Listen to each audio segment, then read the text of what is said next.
اور اسی موقع پر ایک اور روایت کے اندر اللہ کے نبی نے فرمایا ترکت فیکم الامرین، کہ میں تمہارے اندر دو چیزیں چھوڑ کر جا رہا ہوں، جب تک میری امت ان دونوں چیزوں کو مضبوطی سے تھامے رکھے گی، اللہ کے نبی نے فرمایا وہ کبھی بھی گمراہ نہیں ہوگی، کبھی بھی گمراہی کے راستے پر نہیں چلے گی، کبھی بھی دین سے دور نہیں ہوگی، کبھی بھی اللہ سے دور نہیں ہوگی۔ دو چیزیں اللہ کے نبی نے ارشاد فرمایا۔ پہلا اللہ کے نبی نے فرمایا کتاب اللہ، اللہ کی کتاب، اللہ کا قرآن ہے کہ جب تک میری امت اس قرآن کو سینے سے لگا کر رکھے گی، جب تک میری امت قرآن سے رہنمائی لیتی رہے گی، جب تک میری امت قرآن کو اوڑھنا اور بچھونا بناتی رہے گی، اپنی زندگی کا ہر فیصلہ قرآن سے کرے گی، اپنی زندگی کا ہر معاملہ قرآن کی روشنی میں طے کرے گی، اپنی منزل قرآن کی روشنی میں طے کی جائے گی۔ اور دوسرا اللہ کے نبی نے فرمایا سنت رسولی، میرا طریقہ،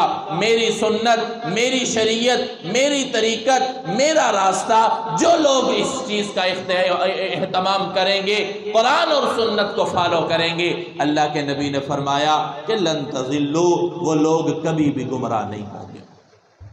تو میرے بھائی یقین مانیے گا، یہاں پر بھی اکثر میں یہ عرض کرتا ہوں، اللہ کے نبی نے فرمایا کہ قرآن کو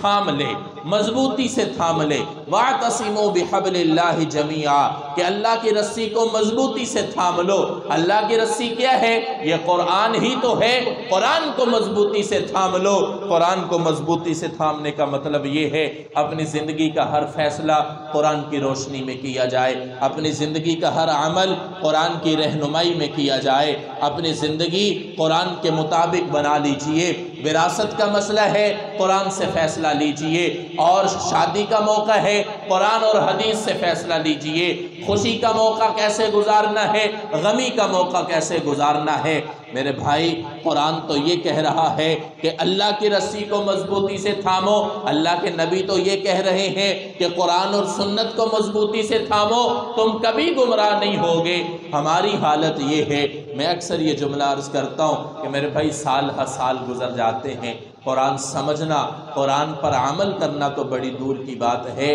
ہمیں قرآن پڑھنا بھی نصیب نہیں ہوتا۔ کیا یہ ہمارے لیے لمحہ فکریہ نہیں ہے؟ ہم یہ سوچو کہ کتنا دور قرآن سے دور جا چکے ہیں، کتنا نبی کی سنت سے دور جا چکے ہیں کہ سال ہا سال گزر گئے، زندگیوں کا ایک لمبا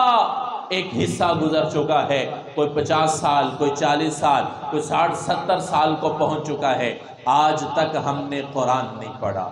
آج تک ہم نے نبی کی سیرت کو نہیں پڑھا، آج تک ہم نے نبی کی احادیث کو نہیں پڑھا، آج تک ہم نے دین سمجھنے کی کوشش نہیں کی، آج تک جو دین کی بنیادی باتیں ہیں ہم نے وہ جاننے کی کوشش نہیں کی۔ کیا یہ لمحہ فکریہ نہیں ہے؟ پھر یہاں پر میں یہ بھی عرض کرتا ہوں کہ اللہ کے نبی صلی اللہ علیہ وسلم نے فرمایا ایک اور روایت کے اندر کہ یہ قرآن یہ بھی کل قیامت والے دن سفارش کرے گا،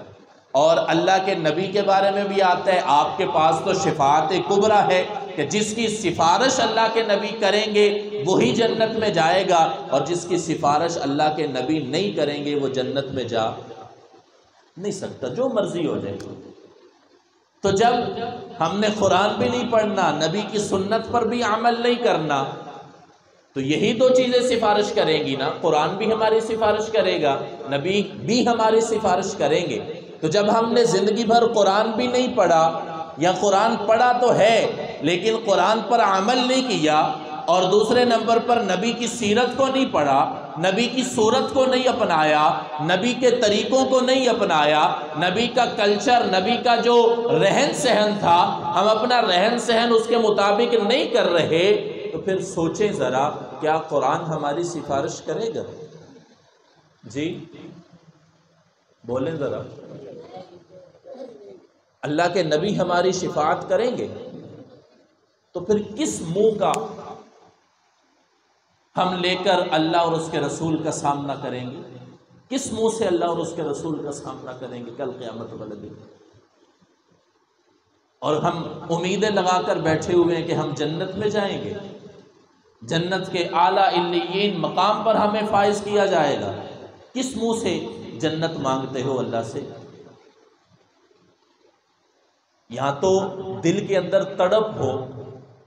تڑپ ہو، انسان عمل کر رہا ہے، پھر کمی کوتاہی ہو جائے تو پھر سارے انسان توبہ اور استغفار کرے، اللہ سے دعا کرے تو بات سمجھ میں آتی ہے۔ لیکن دل میں تڑپ ہی نہیں ہے قرآن پڑھنے کی، سمجھنے کی، عمل کرنے کی، دل میں تڑپ ہی نہیں ہے نبی کے طریقوں کو جاننے کی، دل میں تڑپ ہی نہیں ہے نبی کی سیرت کو پڑھنے کی، اور ہم یہ کہیں کہ ہم جنت میں جائیں گے، ای خیال است و محال است و جنوب، یہ ایک خیال ہی ہے، حقیقت سے اس کا کوئی تعلق نہیں۔